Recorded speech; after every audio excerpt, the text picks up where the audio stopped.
Hi you guys, it's me Eugene. Welcome back to my channel. So today I'm gonna try to maybe do video editing for this video through just free software. So I'll try to, cut the video and like segment the video together. First, I'm gonna read 3 poems and then I'll analyze the poems. Just do that and just see some poetry to help you guys, okay? So first, I'll go in order. So first I'll read Invictus, which is by Ernest Henley. And I'll put in the description box the poems. You can access them there in the public domain. These poems are not from me. I already read all my poems before in a previous video. I can link that video in the description box. So this video, we're going to read, okay, and analyze. So Invictus by Ernest Henley. Out of the night that covers me, black as the pit from pole to pole, I thank whatever gods may be for my unconquerable soul. In the fell clutch of circumstance, I have not winced nor cried out aloud. Under the bludgeonings of chance, my head is bloody but unbowed. Beyond this place of wrath and tears looms but the horror of the shade, and yet the menace of the years finds and shall find me unafraid. It matters not how strait the gate, how charged with punishments the scroll. I am the master of my fate. I am the captain of my soul.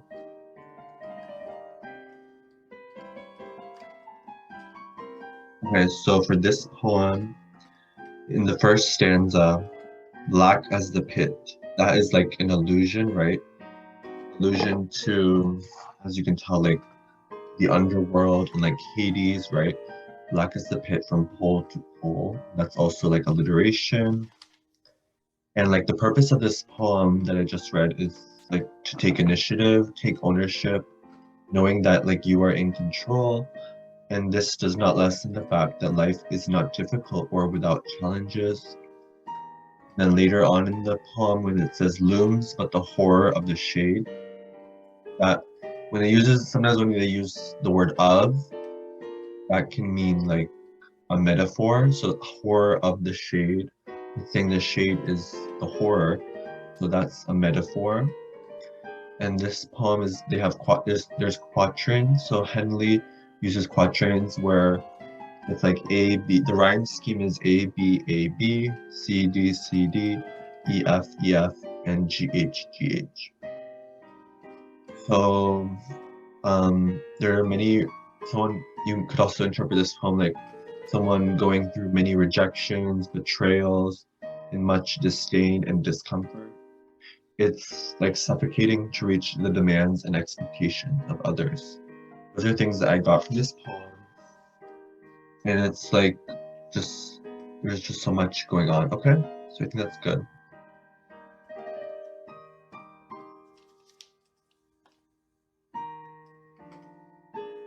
Okay, so this next one is by Mary Elizabeth Frye. It's called, one of my favorite, I like all these poems. This is one of my favorite poems. It's called Do Not Stand at My Grave and Weep. I think this is really relevant now with many people going through suffering and many people are passing away with COVID, and COVID is now one of the top leading causes of death in America and I think in the world. In the top 10, I know, top 5 reasons people are dying. So, alright, I'll read this poem. So do not stand at my grave and weep. I am not there, I do not sleep. I am 1,000 winds that blow. I am the diamond glints on snow. I am the sunlight on ripened grain. I am the gentle autumn rain. When you awaken in the morning's hush, I am the swift uplifting rush of quiet birds in circled flight. I am the soft stars that shine at night. Do not stand at my grave and cry. I am not there, I did not die.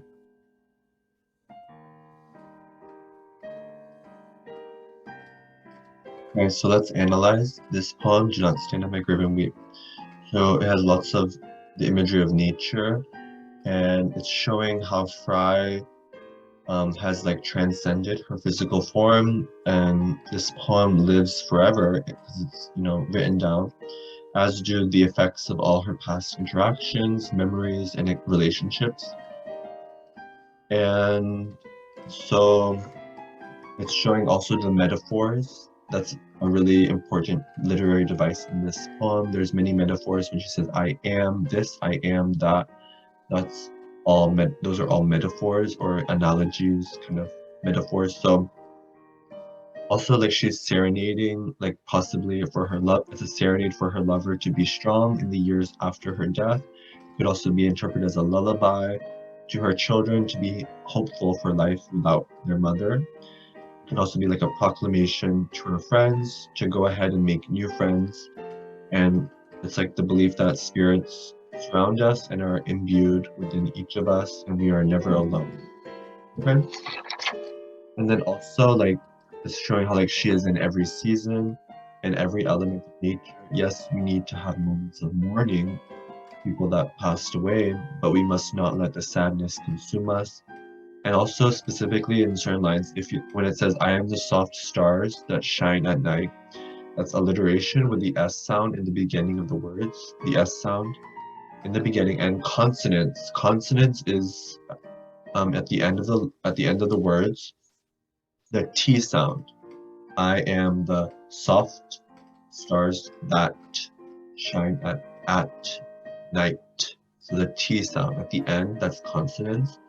And then when it says, I am the sunlight on ripened grain, that's assonance, which is the vowel sound. The vowel consonant is the consonant sound, and assonance is the vowel sound.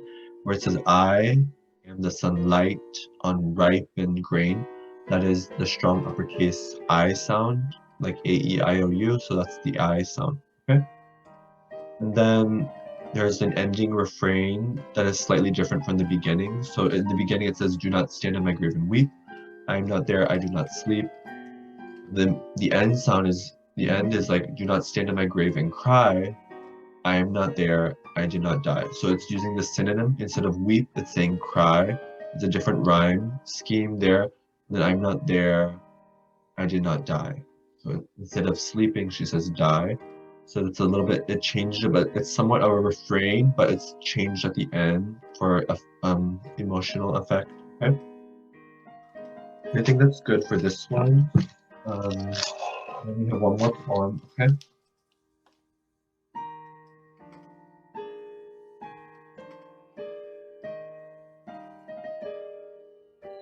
Okay.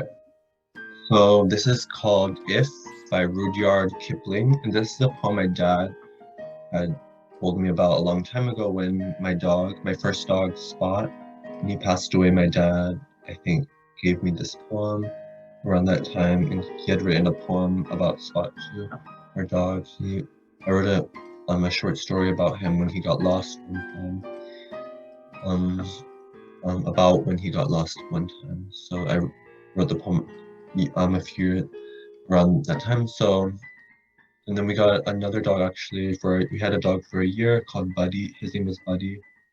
He was half poodle. He was a poodle mix. I have pictures of him on my Instagram, and like, yeah, we really always tried our best to take care of him, and like we always gave him walks, and like my dad I went one time with my dad to get like nice food for him. We got from this like nice place where like the food is, you know, a little bit pricier but a little healthier too. Just at a store in like Gainesville, I think. But yeah, it's just I explained on Instagram, but it's just we loved him. But anyway, so we had 2 dogs and other pets too before. This is If by Rudyard Kipling. If you can keep your head when all about you are losing theirs and blaming it on you. If you can trust yourself when all men doubt you, but make allowance for their doubting too. If you can wait and not be tired of by waiting, or being lied about, don't deal in lies. Being hated, don't give way to hating. And yet, don't look too good, nor talk too wise. If you can dream and not make dreams your master, if you can think and not make thoughts your aim, if you can meet with triumph and disaster and treat those two impostors just the same, if you can bear to hear the truth you've spoken, twisted by knaves to make a trap for fools, or watch the things you gave your life to broken, and stoop and build them up with worn-out tools. If you can make one heap of all your winnings and risk it on one turn of pitch and toss, and lose and start again at your beginnings, and never breathe a word about your loss. If you can force your heart and nerve and sinew to serve your turn long after they are gone, and so hold on when there is nothing in you except the will which says to them, hold on. If you can talk with crowds and keep your virtue, or walk with kings nor lose the common touch, if neither foes nor loving friends can hurt you, if all men count with you, but none too much, if you can fill the unforgiving minute with 60 seconds worth of distance run, yours is the earth and everything that's in it, and, which is more, you'll be a man, my son. Okay, so that's that one. Okay, so let's see, this poem, so if we look at the first stanza, it's really talking about like going the extra mile and not being satisfied by mediocrity or by being just good enough. Striving to be like an Olympic athlete or like an Oscar winner or a Grammy winner. And it's kind of at the end, and when it talks about or being lied about, don't generalize, or being hated, don't give way to hating. Kind of like saying like you should smile. You're smiling even when you feel so sad, so as like to give others a sense of joy and peace. It's also about, and then when it says, and yet don't look too good nor talk too wise. It's like about being modest. Okay, and then the second stanza, if we look there, it's like knowing the utility of actions, like dreaming and thinking, but not being overly absorbed or obsessed by such actions. It's like being fine with winning or losing as long as you know you did your best, and knowing that what you meant to say, despite the fact that your words get misconstrued. It's also when it says like, watch the things you gave your life to broken and stoop and build them up with worn out tools. That's kind of like showing that seeing your child, company, inventions, and so forth become ruined, only to start from square one or from scratch. And doing that to ameliorate, which is like to improve your child, him or her, or like your company. If your company is like your baby, like whatever, the things that you gave your life to, like all your dreams, your aspirations, your child, or like your business or whatever you worked hard to create, your education, if it is broken and then you want to build it up, anything that poem can be interpreted to mean, right? Okay, then the third stanza, if we go there, it's kind of like you want to build up your skills and your wealth, but not be saddened if you go bankrupt or due to like an unfortunate cause, like it's saying pitch and toss and lose and start at your beginnings. But like that's what it's saying, like literally kind of, but it's kind of, and when it says if you can force your heart and nerve and sinew to serve your turn long after they are gone, so hold on, there's nothing in you. It's kind of like showing like the mind over body mentality, which is really important in Buddhism and in my own church, like they talk about like to hold on. It's like a colloquial phrase meaning to keep going and to not quit. And it's kind of just showing like you can build up so much of your skills and everything, but like if you lose everything, and like even if you get maybe a disability or like some kind of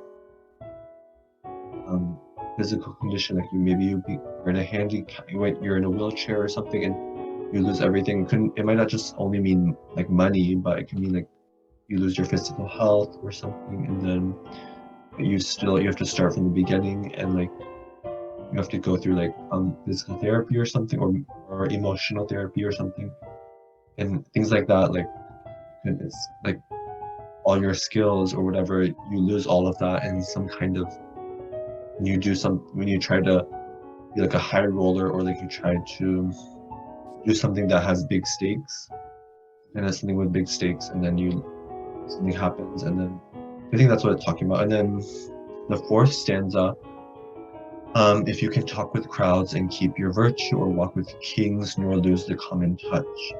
So that's kind of like showing, like not letting fame or popularity change your genuineness, your kindness, your empathy, and so on. Then if neither foes nor loving friends can hurt you, that's kind of like showing you want to be impervious to the scorn or ridicule of others. Sometimes when working, we want to, and when it says, if you can fill this unforgiving minute with 60 seconds worth of censure, it's kind of like showing like when we're working, we want time to go by faster, yet that minute where you're like you're filling 8 frappuccino orders, or writing an essay for a class, delivering people's packages, like whatever occupation or preoccupation you're going through, just like being happy with doing your job in the service of others. I think that's what it's talking about. And then it says, yours is the earth and everything that's in it, and which is more, you'll be a man, my son. So I think I see that. And then like that, those 2 lines, it's kind of showing like, then all of nature will see how you love people. When you give, more will come back to you. And like conclusion is kind of like, you can also apply to women too, if you say like, and which is more, you'll be a woman, my daughter. So like it could work either way. Of course, it's just for the sake of the rhyme, they have to make it my man, a man, my son, because the distance run, it has to rhyme with the distance run. But of course, don't feel bad, because it's not completely like, gender neutral. Okay, so you're juggling all these hypotheticals that will show you that your parents taught you the biggest lessons. Like that's what this poem is talking about. Like you're juggling all these hypotheticals, and that will show that your parents taught you the biggest lessons. And we learn by overcoming adversity. And this poem also, if you look at it, it has lots of parallelism, like with the hypothetical if statements, then that's all parallel structure. So that's what this poem really, that's the important literary device in this poem, is that. And yeah, the rhyming, and what else? Just like some kind of like also the sense of like maybe exaggeration, or the opposite, understatement, depending on what you think it is.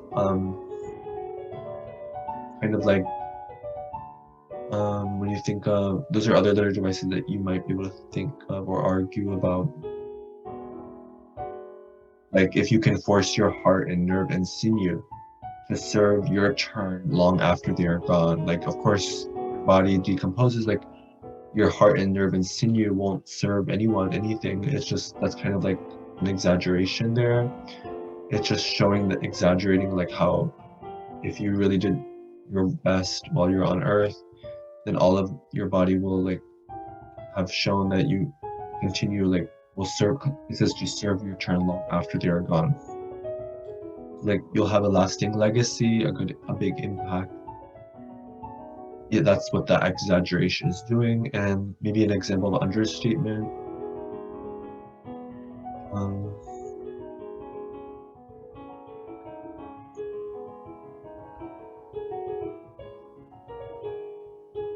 Anyway, I think that's good. I showed that. So I think that's enough for today. So yeah, if you really like those poems, Do Not Stand at My Grave and Weep by Mary Elizabeth Frye, Invictus by William Ernest Henley, and If by Rudyard Kipling. So I'll leave the poems in the description box, and then I think I'll add maybe music, one of my music videos, so I don't get copyrighted or whatever. So I'll add one of my YouTube videos in this video, and I'm just, trying to do video editing, and we'll see how it goes. I hope it'll look better, and maybe that'll increase my subscriber count, I guess, if that's how this works. Like I'm just learning how to do it. So please be like respectful. No, please don't hurt my feelings. And anyway, I hope you got something from these poems. I really like these are 3 poems I really like, and yeah, I hope you can also write your own poems too, and really like increase the breadth of literature and literary works in this world, and really just do your best. And that's and yeah, of course, I honestly feel like you don't have to be like someone with high education or like a professor to write a book too. And like I said in my other video, like that I'm writing that, but like I don't know, there's never a guarantee to like get published, of course. So, but you should still try your best. Like if you want to write something and like if you want to try to get published, and that's something you can do. Like I only got published through like my high school and the university, but still I know it's still a good big accomplishment, but like it's if just yeah, it's good to start small. Let's try like if your college or if your high school has like a literary magazine, then try that. But if you want to write a book that takes time, like it could be like 50,000 words, but music nonfiction one that I did is like 40,000, but then I have lots of pictures, but I don't think I think more I want to just do fiction and try a little bit of fiction, but I'm not gonna spend too much time with that because like I just want to focus on my job and my other activities. So yeah, so if you guys like this video, then let me know what other poems I should do next, and thank you.